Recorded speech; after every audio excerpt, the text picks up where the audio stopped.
I'm thinking it's hard to respond to somebody letting me know, pointing out to something about I may not have contact with myself, or I may have lost myself. If I don't have a self, how do I even receive that?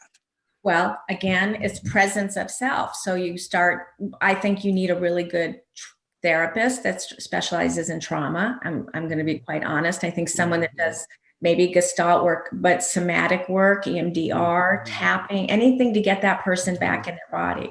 Because if you can be in your body, you don't have to run from your body. It starts right here, deep in your heart. Start right here. Oh, that's where it starts. Right here. We look to your heart. It's always and only starting right here. Tom Rutledge and Dr. Alan Berger bring over 90 years of clinical experience to this important podcast, and they offer you a guarantee.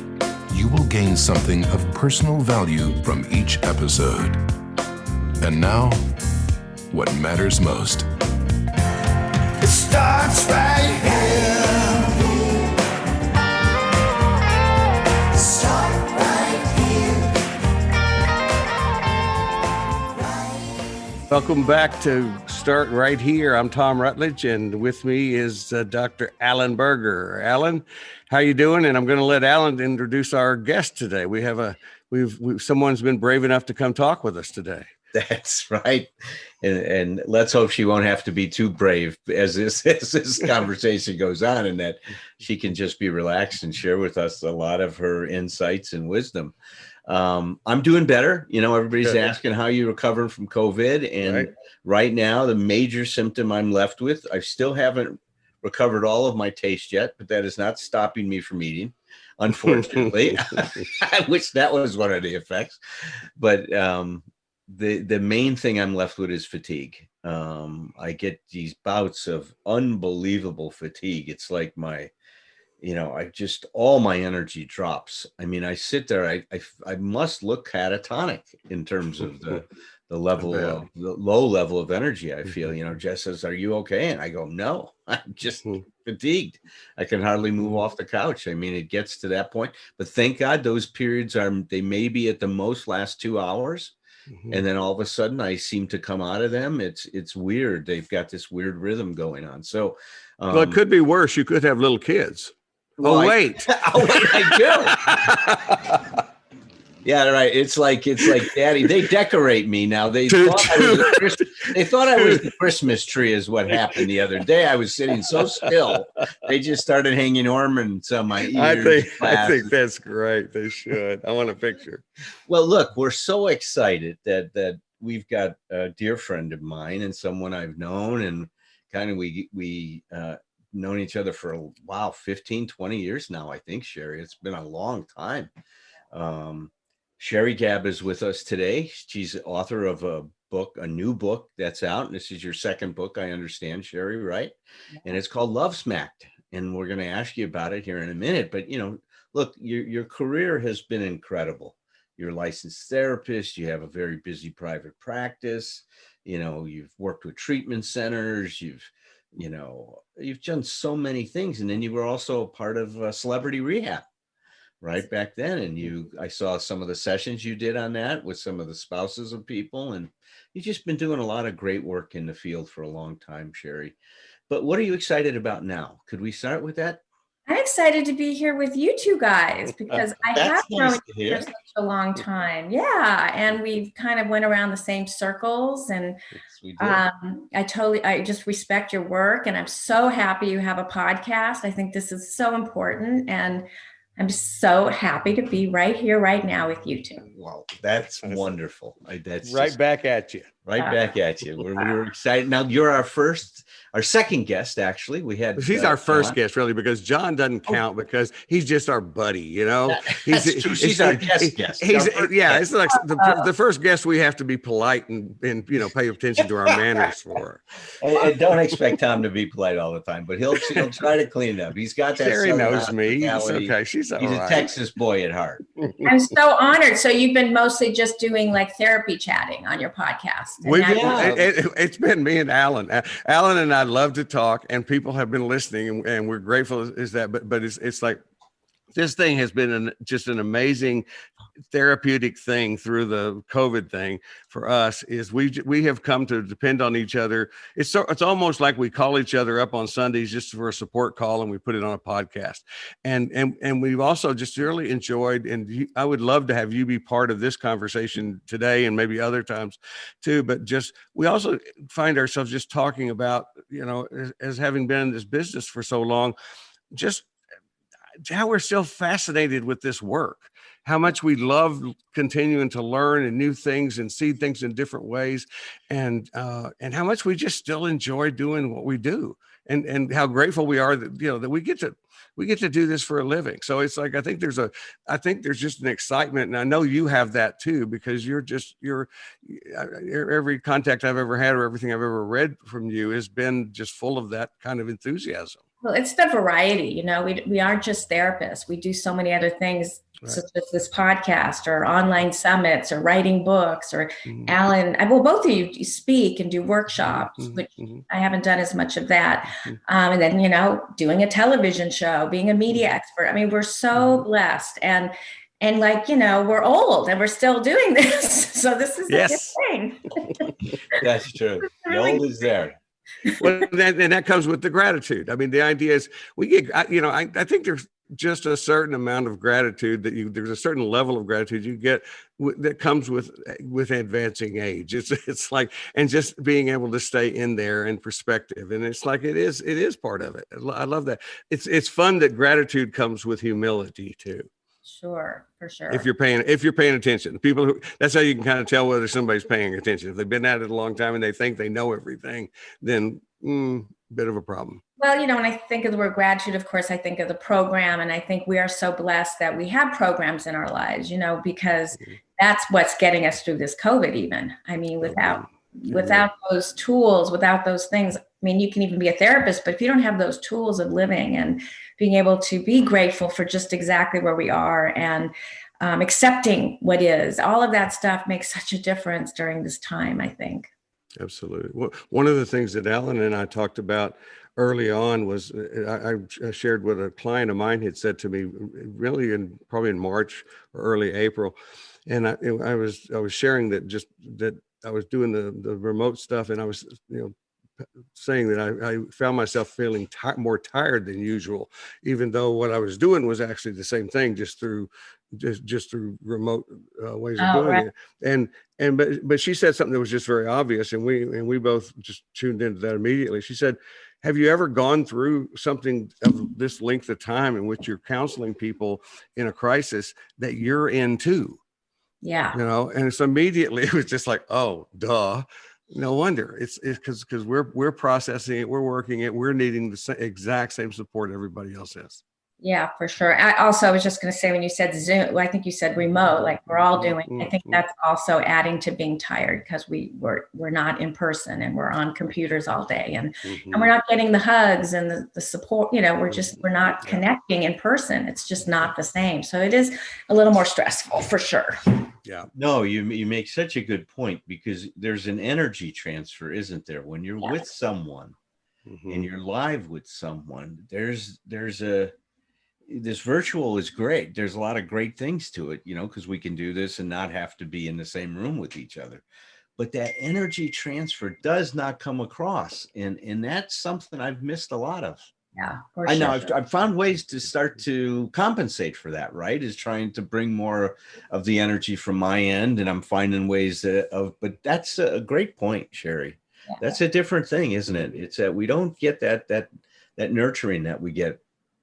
Well, what I notice what I'm doing is I'm doing more presence with them to start the session, like some kind of grounding technique or something to just get us connected to each other energetically, even before we start the session, because they're not in the room with us. So that really helps. I love that, because what you're doing, because first of all, you're doing what we all need to be doing all the time, which is acknowledging the reality of what, accepting the things we cannot change, basically, and saying, okay, so let's and change, so let's work with that. I love that idea of just owning it at the first and say, let's make this extra effort. Yes. to do it. For presence, for awareness, for connection, which is what we all want.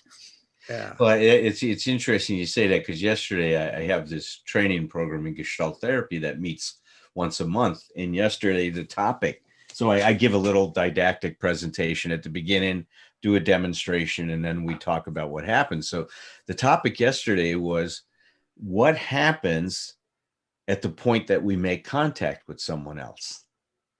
And because that contact, right, and you were just talking about it now, and I loved how you described it, how we show up to that contact is going to determine how valuable that experience is going to be for us at that time. So I love what you're saying, is that you even did it with us. I love what I said. Hey, what are you excited about? You said, I'm excited about being here right now. And that's one of that was so cool, though, because it was, you were so present and centered to it. You didn't go outside, you stayed right with us. And it really excited me. When you said that, I felt that. I mean, it was really cool. And that's, what we talk about is that's one of the things about making contact, is it's about being right here, right now, like you said. And I love that, Sherry. That was great. And then, what did we all learn when we went to school to become therapists? Start where the client is, start where they are. And that's exactly what we're doing. We're just starting where we are. Yeah, I love that. Right. And the cool thing about that, when you're talking about that with tuning, talk about that moment of joining them, is when we're starting with the client, that's where we have to be really careful, not because we're human beings, we will have assumptions about where that client is. And so we need to be sure, especially with those assumptions, that we check those out. Maybe you're right. Sometimes I tell people that assumptions can be true false kind of things. I kind of imagine you're doing this or thinking this, And it's funny you say that, because, I know our topic today is going to be codependency, and that is what codependency is in a way. We're all of a sudden becoming so other focused that we're not in our presence. We're already, we already have perceptions about what's going on. We're already trying to control it and manipulate it and assume. And, that's kind of, I guess we're codependent therapists if we're not careful. Well, sure. And that let's go there. Let's talk about defining codependency, because it's a word that has been so useful and so amazing through since it's been around in my career. I just realized my career is much longer than that. So I'm older than codependency. It gets to be sort of almost cliche. So people kind of toss it off. And they don't, I think, so give us an operational definition of codependency. There are so many. I'm just going to kind of tell you my thoughts about it. Okay. First of all, the one thing I want to say, though, and I was just starting to say this recently, because I realize there's a lot of shame around the word. And so even before I start, I want people, if they identify as being codependent, please don't take on the shame of it. It doesn't mean there's, that you woke up one day and wanted to be a codependent, just like, you didn't want to wake up one day and be an addict. I mean, it's just part of your story. It used to be defined as you were the partner of the addict, so to speak. That was sort of the definition in the beginning when Melody Beattie wrote Codependent No More. And it was all about, you're enabling and you're trying to control, fix, and manipulate your partner because of their, quote, disease. But it's really much broader now. Now it's more like a loss of self, because you have become other focused, and we'll probably get into some issues around trauma. But if you grow up with some kind of trauma where you were abused or neglected or abandoned, so of course you feel invisible, and then everything becomes about everything outside of you. So you're kind of lost yourself. So that to me is the best definition of codependency, is being other focused, losing a sense of self, not even know, and the healing is finding your authentic self. That's one of the reasons why I struggle with labels sometimes. Right. People want me to throw out a diagnosis, and I say, I don't really like to think in those terms. I like to think about what you're struggling with and what you need to do to turn things around in your life. That's been the big negative about putting labels on things. And a lot of people don't even know what it means. So the word, that's why it's such a large word, and it has so many meanings. Dr. Rob Weiss, I'm sure you know him. He's, in our world. He's now talking about something called propendence, which is really just it's really taking the stigma out of the word codependency. He feels there is a lot of stigma around the word. Like there's something wrong with you, that you love your partner enough to help them, get sober. Like, well, what's wrong with that? You love your partner. Why are we labeling you're a codependent when you're actually trying to be loving and supportive? And of course, then it gets to the point of, well, when is the loving too much and when is it starting to hurt you? And that's where I share my story. I was married to an alcoholic that relapsed many, many times. And then I started to get really sick because, just like addiction, my life became unmanageable because I was trying to control a situation I had no control over. And so I got kidney stones and staph infection, and I started losing hair and UTIs, and just all kinds of really awful things were happening to me mentally, physically, and spiritually because I was obsessed with helping that person get sober. So that's when I think it gets a little dangerous. Like, no, I don't want to label codependency. There's nothing to be ashamed of. Loving somebody that you might be focused on in terms of helping them heal. But at the same time, you don't want to lose yourself. I remember doing a group therapy thing back in the days when we did groups all day long back in the 1900s, and it was we were doing the thing about codependency, and we had a fella in the group that was not, most people had read all these books and done all this stuff, and this guy hadn't. And he sat that's back when we sat on the floor because my joints didn't hurt yet, so I was still in the pillows on the floor, and we were talking about the codependency, and this guy he said something that always stuck with me. He said, you reminded me of it, Sherry. He said, I don't know what this codependency stuff is, but he says, if in order to recover from it, I have to become an asshole, he said, I don't want any part of it. And since then, I've been making the point to people. It's like, by the way, if all the things that ail you, that you may go way overboard loving somebody, it's like, right. we can make adjustments, but it's like, that does not need to be an insult. And I just, I'm talking about a partner, but what about a parent that has a child that's struggling? Are you supposed to just stop loving your child? Are you supposed to just, so it's really navigating between supporting them and not losing yourself. Right. Is really what it comes down to. But there are issues around control and a lot of denial. Denial is a huge thing. When you think of relationships and codependent relationships, loving who you think someone is rather than who they really are. That's a huge part of it. Who you want them to be. Who you want them to be, exactly. And just like, see, to me, it really replicates addiction, right? Because addiction, you're in a denial about your disease. So the codependent is in denial about the person they're obsessing over. Right, absolutely. So it turned out tequila didn't really make me good looking and a good dancer. I was wrong about that, it turns out. Well, as they tell me. Might have made you a better dancer. I dance great, and I can imagine you were a better dancer when you had. I love that you guys use this platform to also make fun of ourselves. I know we gotta laugh. We don't know how not to do that. I mean, really, it's so human. Fun. Look, we bring humor in, and I'm sure you do too, into our work, because it's finding that rhythm about getting intense and heavy with someone, but then also backing off and being able to assimilate it and enjoy the experience we're having. But I wanted to build on what you were saying, Sherry, because there's so much. It is such an important part of us to be of value to someone we care about. See, and it's a shame that got labeled as wrong. So that's the part where I really agree with Rob, is that part, you're never going to remove that from a parent with a child, right? A relationship, I love the way that Dr. Carl Whitaker described it as a fragile bond, right? If you and I are in a love relationship together, that's going to depend on how we connect with each other, how we are with each other, how we deal with each other, how we deal with life together, all that. That's going to determine the stability of that bond. But with a child, there's not a fragile bond. That bond, if you've had somewhat of an attachment to that child, a healthy bonding to that child, I mean, you know, it doesn't matter what's going on. I say Jeffrey Dahmer's mother loved him, even though he was eating his neighbors. I mean, it's that kind of a thing. That's still my boy. I mean, you know, that's my boy. That's my boy. No, that's the truth of it, right?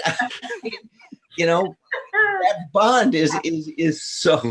That's my boy. Exactly. We're leaving that in, Patrick. But you know, it's a fragile bond in a relationship. It is a very different experience, but we need to honor that desire to be of value. It's an important part of us. Right. Important part of me. I know it's an important part of you. That's part of what brought us into this work, and that we do is we want to see what we can do to help people figure out what they're struggling with and take the next step in their life. So right on. Well, what both of you are talking about too is just we need to honor and remind ourselves and even each other that all of this is so subjective. It's like, because I think the place where we get into judging it, whether it be as therapists or, you know, kind of classify things and put things in pigeonholes and stuff, sometimes with good intention, but, you know, and I don't think there's a better example of a parent loving a child who's troubled and having trouble with that. It's like, that's a very subjective thing for somebody to come in and just say, you know, to have that attitude of, well, you have to do this. Oh, I remember when the tough love movement came in, and that was all they were. You know, they were just there to tell everybody how to be tough loving. It's like, and I'm a fan of tough love, and it's the heart of my recovery with myself. But it's like, it's very subjective. Yeah. Right. Well, that's why the caveat of when have you lost yourself in all of this is so important. Yeah. Because if you are losing yourself, then how can you even take care of somebody else if you've lost yourself, your sense of self, your sense of who you are? And that's what happens. And that's when when it becomes obsessive. And that is part of it. You know, it can be very obsessive, trying to help somebody else that you love. Yeah. Let me ask you this, Sherry. Let me just say one other thing. It also is seen a lot in relationships with narcissists. So I'm talking about the addict, but there is a dance between codependents and narcissists, because the narcissist needs all this attention. The codependent needs to be needed. The codependent doesn't want to be abandoned, afraid, completely in terror of abandonment. The narcissist knows that. And so codependents are really, prey to abusive relationships. I'll give an example. My father died. My mother got with a homeless guy, a con man, a sociopath, a narcissist. She was a victim because of her own, not only grief, but she was a codependent and wanted to be loved and needed attention and needed to be validated and needed to be told she was beautiful. And this guy came right in. So this is a huge topic that I've also been talking about, is this relationship pattern where narcissists and codependents kind of find each other and they kind of use each other, but it can be really like dangerous. Right. It is. Yeah, it is. It's, I told somebody one time, I said, the reason I believe in God is because somebody's messing with us. This cannot be a complete accident that we find ourselves in these, these relationships that are actually in the broader strokes are fairly understandable and predictable in terms of how they fit together. Like you're saying, it's that dance thing. Codependents and narcissists, they both have abandonment issues. They're really the same, just two sides of the coin on how it manifests. How they've responded to it. Exactly. Oh, cool. My mother had a horrible childhood. She was neglected. So when my father died, it was as if she was that child again. She just was lost. And then this man, had his own abandonment issues, didn't have a father. His mother had been married many times. He was from Russia. He was Jewish and dealt with a lot of anti-Semitism. And so he had so many issues and they just found each other and it just fit. But it was fatal because eventually, I won't even go into it, but we had to go to court for a couple of years to get a restraining order on him because, he was a predator. He was trying to get trying to take over my mother's physical, spiritual, mental, financial life. And so this is how serious codependency can be, really. Yes, that's a really good point too, because that's another thing that can happen because the word is so common that we can kind of toss it off as something that's not that serious. We go like, no, this is like addiction when we say, no, this is potentially fatal. Well, remember when we were learning in school about domestic violence and they'd say, well, the stereotype was, well, how could she stay with him? How could she stay with him? And it's like, well, let's look at who she is and let's look at the relationship she's in and the abuse and knocking down her self-esteem. And maybe she never had self-esteem, obviously, in the first place, or maybe she did, and then it just got ripped from her, so it's about not judging, like just, and that's why I talk about early trauma with this subject, because if we understand our early trauma, we'll be more aware of how we can be vulnerable to these toxic relationships. Say more about that. Say more about the what you do with the trauma stuff. So when you don't receive what you need as a child, we know this all as therapists, if you're abused or you have emotionally unavailable parents, or you become a little adult, like a little parentified child, this sets you up for really a difficult adult relationships. Victims of trauma have a false reality to themselves. They don't even know who their true self is. They don't trust their emotions because they can't even access what their true feelings are because nobody validated them. Nobody noticed them, acknowledged them. They didn't count. And then, like I talked about earlier in our interview, you become other focused. So that's going to set you up for being a quote codependent, someone who's going to focus outside of yourself instead of within. So a codependent focuses on everyone around them. They are the giver. They're not necessarily not the taker. They're always giving. They lose themselves in this other person. And it's very difficult for them to have a real intimate relationship. Both of them, the codependent and the person that are in the relationship both have intimacy issues. Like we often hear, well, oh, he was not available. He doesn't know how to be intimate, or she, didn't know how to be intimate. Well, you picked that person. So two of you, are sort of lost from yourself, from a connection. You know what it is? It starts, as we started our interview today, a connection with self. And I know I'm kind of going all over the place here, so I hope you're tracking me, but does that kind of make sense? No, here's what I'm tracking. No, I think you're doing great. And it's like and by the way, if you're very linear, I can't follow you. I have a pinball brain. So it's like, I don't know. It's like, I would doze off if you were just linear. It's like, I go like, I'm sorry, I can't keep up with this.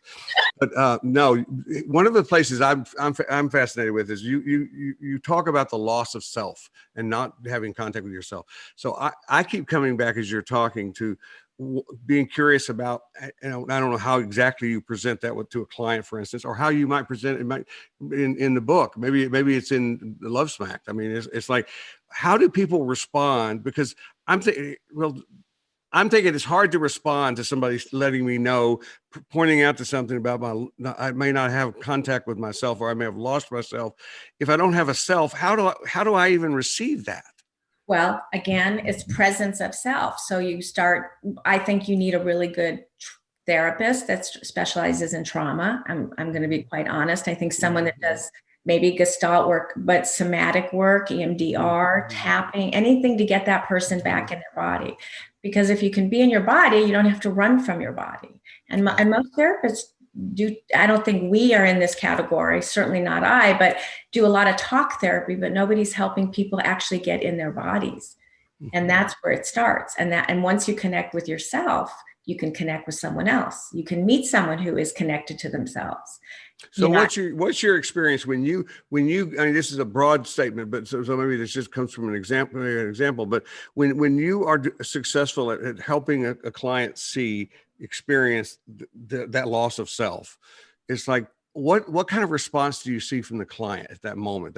That's a very pivotal moment in their process. It's the waking up. It's becoming conscious. It's like, I have a program called Wake Up Recovery, and that's why I called it that, because it's about waking up. That's perfect. When I left my alcoholic, I was just disassociated. And so once I removed myself from that situation, because it became so toxic for me, I was like awake, like, oh my God, I've been like tunnel vision for so long. And now I'm like alive. So it's remarkable. It's incredible. It's like all of a sudden you hear birds chirp, it's a beautiful thing. So yeah, I think that's where it begins. And once you do that, really the only way out is through consciousness, awareness, and diving deep into these early trauma vortexes, and then doing it in a way with somebody that can help you embody yourself. Well, Alan, I don't know anybody when she's describing that. I don't know anybody who ever witnessed work does what she's describing better than you in terms of just joining with somebody and just tracking with them. Just go, the idea of going with the client not leading the client, but going with the client. Yeah, that's a great description. Is that Gestalt therapy? I mean, I don't. You're describing it. Well, it's very interesting. Gestalt therapy. I mean, Fritz Perls had a very unique experience. He and his wife Laura, they were part of that early psychoanalytic group, and in that psychoanalytic group, you had Wilhelm Reich, which was the father of all these body therapies. Right?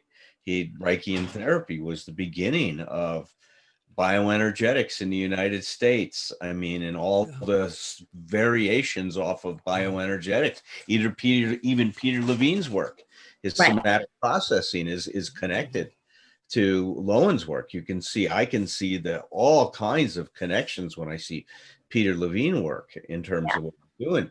And so the body, you're right. I mean, in cognitive behavioral therapy, you won't see it integrated in the same way you might see it integrated with like a Gestalt therapist or a body-oriented therapist. I mean, we don't have many pure body-oriented therapists around anymore, do we? I mean, that was a thing of the past. In the 70s, they were all over the place. You could go down on Santa Monica Boulevard and you walk into an office and it was padded all the way around because people were laying on the floor doing the pounding. And I mean, it's stuff remember the Bataka bats too? Yeah.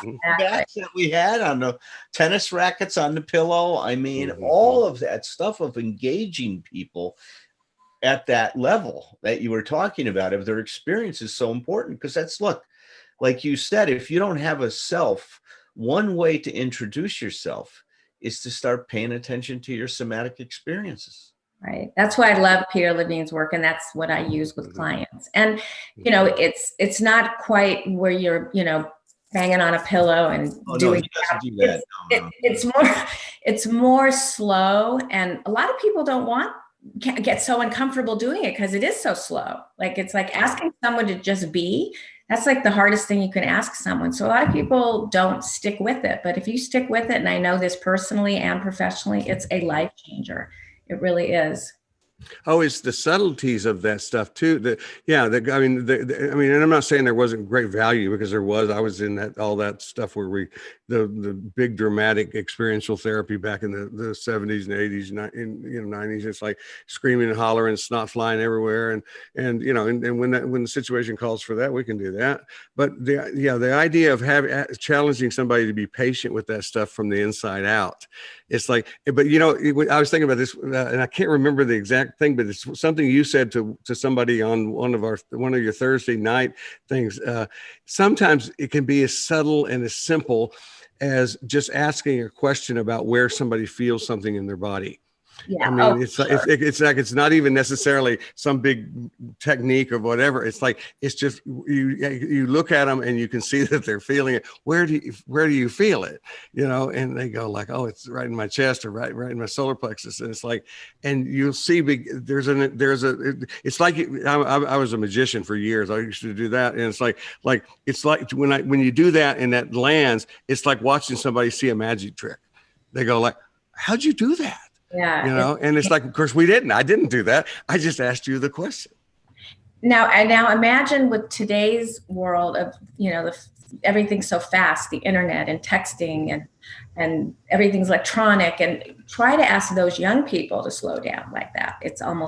It's just unbearable for them. Mm-hmm. Like even like what my daughter with the COVID, she's 36, but she's, I can't sit around. I have things to do. I'm a high-powered publicist. I can't just sit at bed. Like, what are you talking about? Like that's what they want instant gratification. They want something now. And doing this work is not instant gratification. It is not.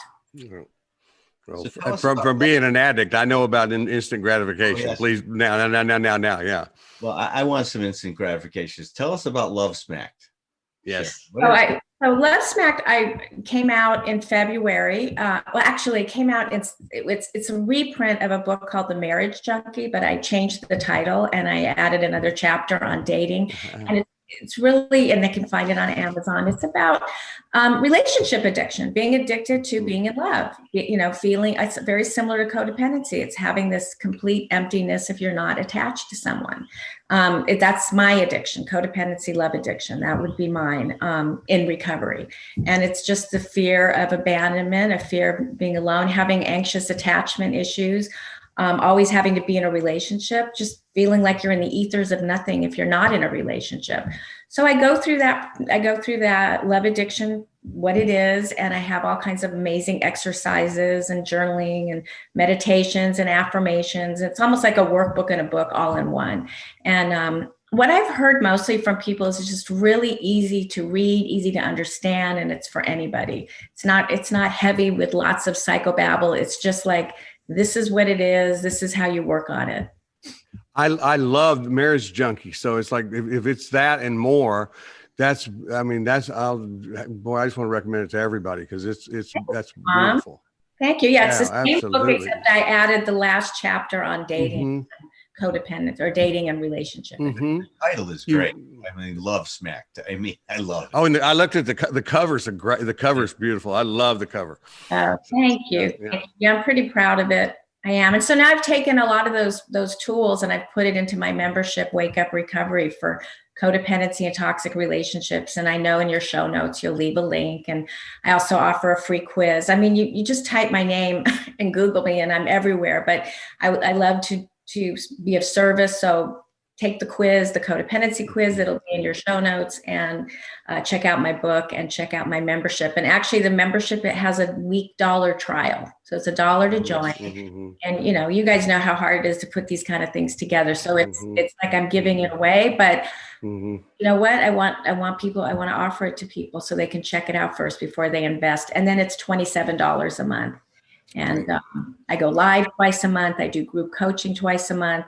And then it's just a treasure trove of all kinds of interviews that I've done throughout the years. And it's got a 10-week course called Wake Up Recovery. That's what we're talking about here. So it's amazing. And I love it. It's my favorite. I think you're amazing and you're so generous. It's like, that's one of the things I've just learned about you and felt about you when I first had any interaction with you, because you certainly were that way with me in terms of supporting some of the work I was doing at the time and helping let people know about the stuff. I'm happy to put myself in a similar category that Alan and I talk about a lot of times. Is we really like the idea that whether somebody, I always say, I want you to buy my books. I want you to give me money. Sure, give me money.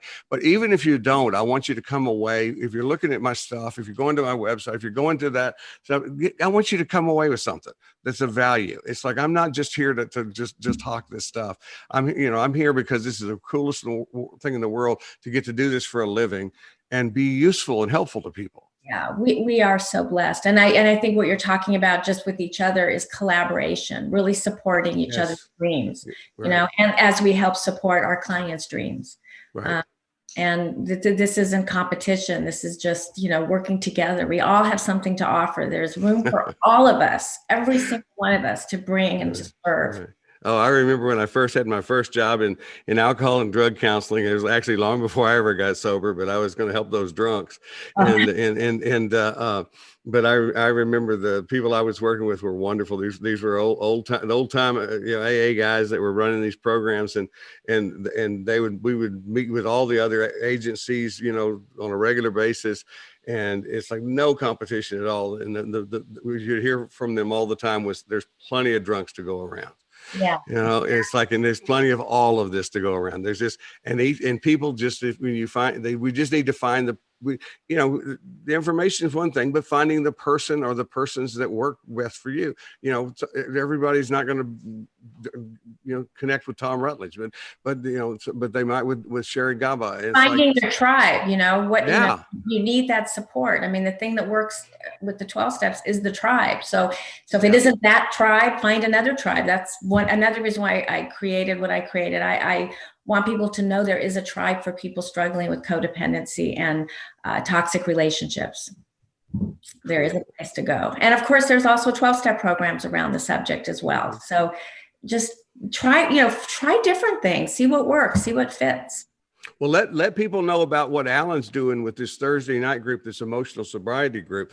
He's doing. He started this because of the COVID stuff, and now he's Alan. You tell her what you're doing.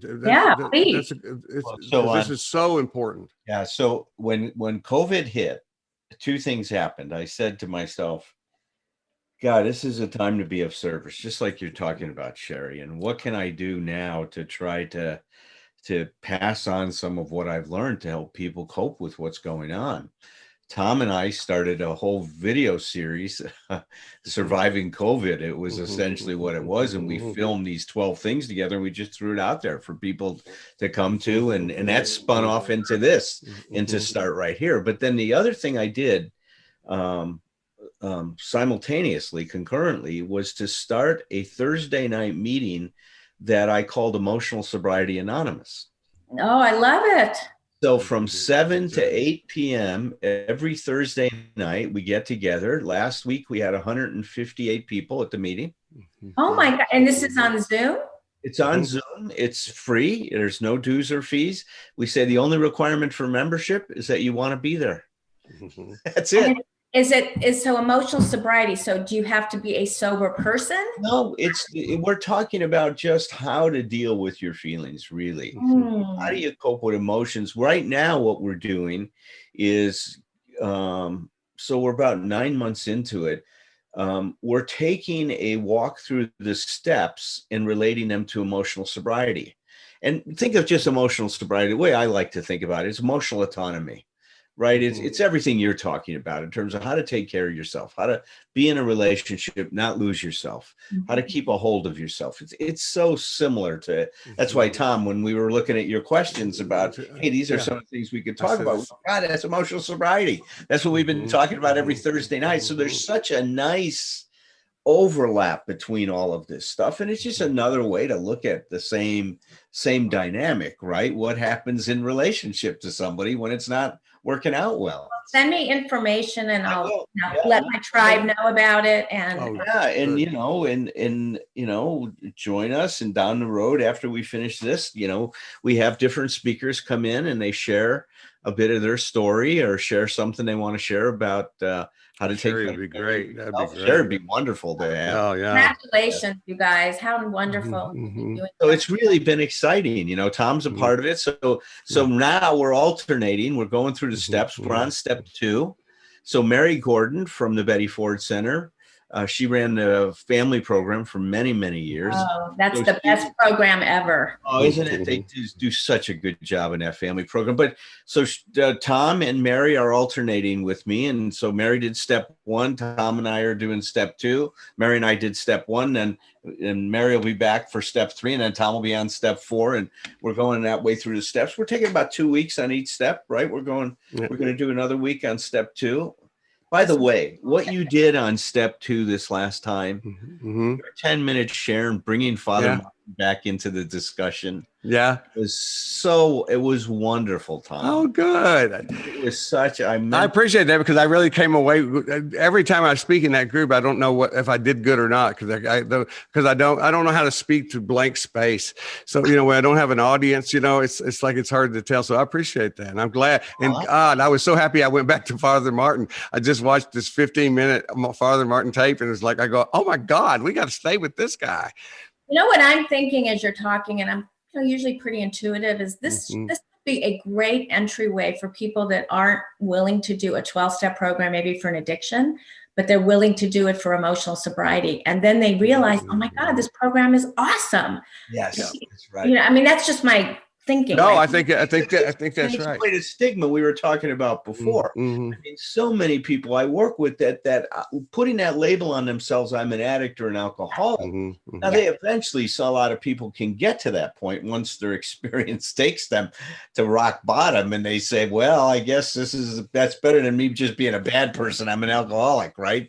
Kind of a thing. But it's tough. You're right. I mean, it's a big pill to swallow. Well, you got to get to that decision. You and I talk about that recovery decision, Alan. And I think what Sherry you're saying is really right. It's like I always just go back to my first sponsor in AA that pointed out to me that he said there's 12 steps of recovery. He says this is his exact sentence. One of them mentions alcohol. Exactly. You know, he said the rest of them are, and this is what he said the rest of them are about how to be a better person. Yeah. And I thought, that has stuck with me ever since. Yeah, it would be interesting to see, how many people you do end up not converting, but at least exposing them to this, and then Now, seeing. I want to convert them now. Let's convert them. I'm taking over. Yeah. No, I get it. Yeah. It's no, I think because you take people, you don't, yeah, my wife's an equine therapist, and I heard her say one time to a client that she just said this in this simple sentence. She just said, "I'll work with you, but not on you." Oh, And it's like I just always remember that, because sometimes we, even with our excitement, I can get so fired up about stuff like that. I think I get to a place where my energy is so much that I got to pull back because I'm working on that person, and I need to pull back and let no, this is let them in and let you find your way. yeah, and again, that's a codependent tenet, really, is to Mhm. get out of your own way. Not get out of your way. Stop getting on someone else's path. Stay on your own. And get out of your own way. That one works too. Yeah. This was great, guys. Is there anything else you want to ask? What I want to acknowledge, Sherry, that I've always loved about you is how open and real and authentic you are about your own journey. And that to me it's so, first of all, so inspiring, but also so encouraging in terms of that you are someone who walks like you talk. I mean, You guys are going to make me cry because I remember speaking on a panel with you. I really am. I'm getting choked up right now. And both of you are so highly respected. And then when I think, oh, like I'm on the same podcast with these two guys, like how did that happen? And it's almost like I'm having an out of body experience because we don't always accept. I don't know if it's a self-esteem thing. I don't think that's what it is. I just think sometimes we don't realize what the difference we're making in the world. And so when no, I think it's the humility and the gratitude back again. It's like, because I can feel the exact, I think that's fine. I think that's because I feel the same way about you. It's like, it's just where it's from where we're sitting. I can do the same thing. I can sit there and go like, I get to sit here and talk with Sherry Gaba, and it's like, and it's, I don't know you that well, but I'm going like, I just jump in with both feet and talk to you like we're best friends, and I'm honest and you're honest back. And what Alan's saying is absolutely right. What you do with being that way, it's a wonderful way to be in life, but what you do for your clients and all of your readers is that makes you safe. Yeah, that's true. And really, I don't want to be up here and someone is down here. I want to co-create with someone. And as we were talking about presence, that is what co-creating is. And we don't make ourselves better or bigger or whatever. We're with you. We're together. Right. So. That's what this has felt like today to me. I think that this is what I'm imagining for you, Sherry, but it reminds me of an experience I had with my mentor, Dr. Kempler.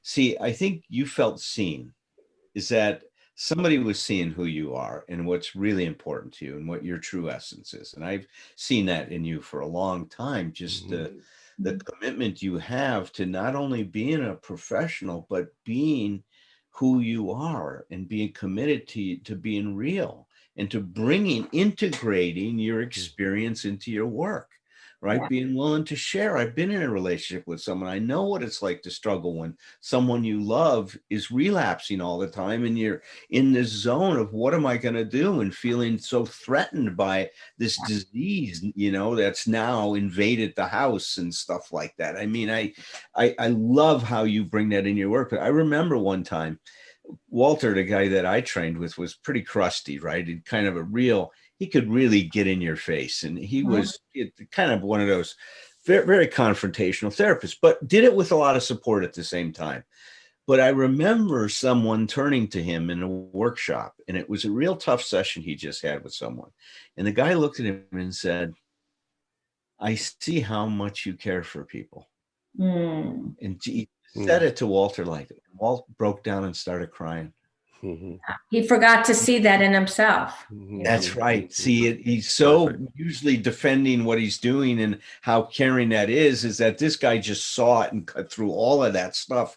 And it just, Walt melted down into a puddle of tears for a minute. He says, it feels so good to be seen, Yeah. for somebody to see me. And Isn't that really the therapeutic relationship? that's the essence of it, isn't it? That we get to witness each other, Mhm. see each other in a very special way, very special. That's beautiful. It's like, before I turn this over for you to close us out here today, Alan, I've decided to add a question at the end of our things, and that is, hey Patrick, did you have fun? So you were a magician? Yeah, I'll show you a magic trick sometime. Yeah, but otherwise, great session or great episode. And Session. It's like a session. It's like a session. Yeah. Another good session for me. That's what it feels like, man. It's like, that's good. This is all just a hustle to get some therapy. Yeah.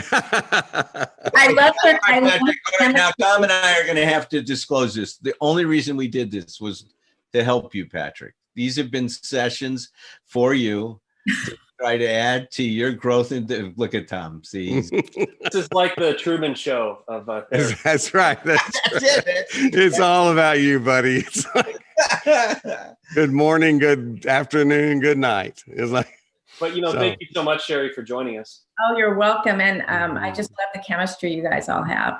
It's awesome. well, we couldn't do it without Patrick, that's for sure. So I'd love to. Everybody needs a Patrick. How do we get a Patrick? I know. Alan already had a Patrick. I didn't have him. one. Yeah. I feel like I found me a little diamond, and Right. Well, I've got no people, so it's like, it's beautiful to know Patrick. it is. Patrick's been. You have been. Maybe Tom and I don't say it on the air enough. I know I try to communicate it to you, but you are incredibly valuable to what we do, Patrick. Thank you. Very professional. This whole thing, the whole, contacting me, setting it up, the whole thing, very professional. Excellent. I think this is going to be if it isn't already, and I know you're on your way, it's going to be a great success. Yeah, good. Well, thank you, Sherry. We want you back. We'll get you back in here if you will come. When I start my podcast, you will be on my podcast. Yay. Wait. We'll do it. Wait. All right, so I'll take us out of here. So, Sherry, how do they learn more about your work? What can people do? They can obviously Google you. Yes. Find my book, Love Smacked, on Amazon, and Wake Up Recovery for Codependent and Toxic Relationships. Without reading out the link, just look at the show notes for this show. The show notes are on the app, right? Or where can they find the show notes? Right on the little graphic of the show? Where is I think so. I'm going to put it in the show description or the episode description. Okay, yeah. So there's that, and then get your free quiz and get your free ebook, The Truth About Codependency. So those 3 links will be in the show description, and that's where they'll find me. Great. Tom, how do they learn? I'm still at tomrutledge.com. They haven't kicked me out of that. I'm there. There's my books. There's some free things you can come and download. You can also check out my thing called Therapy for Politics.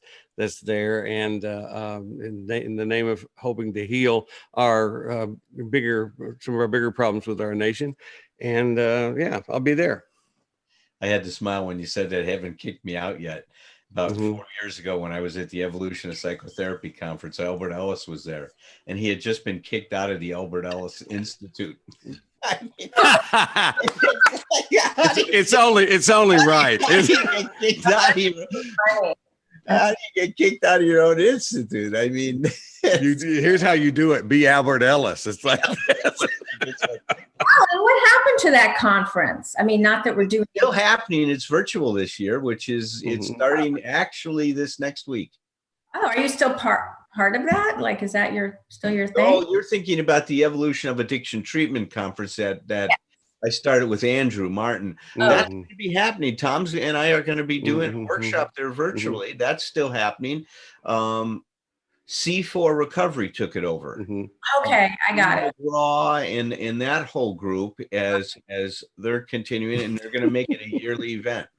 Right. And we have to say, Alan, that when the C4 took it over, it did occur to us that it seemed like maybe you were getting kicked out, that we were getting fired after, after you had handed over your little baby that you had raised to that point, and go like, we're over here. I mean, Alan, I remember, I don't know how many years ago, you sitting in my backyard and we were talking about the conference. We were talking about the conference. We were talking about, remember, I had that media packet I was sharing with you that I went and did some media training with someone, and we were talking, you were just starting to say, I want to do this stuff. I want to get into this. And you've become a master at it. I look back and I sit there and I say, my God, I'm learning from you now. No, she's good. I haven't mastered the speaking in person. I think I've mastered being, a summit host, a radio interviewer. You did a fantastic job of all that. But look, at even this interview today, you were, I love how real you were in this thing, and you shared some things that I think can be quite helpful to people today. Right.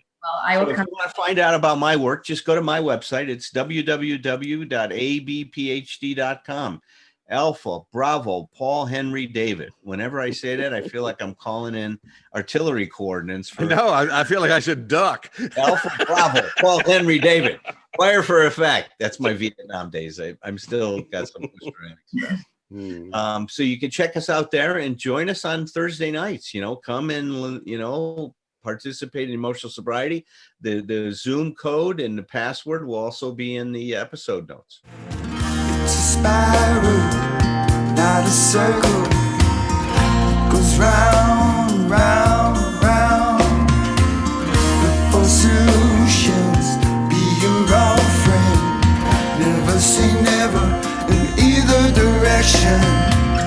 Look in the mirror, trust the reflection.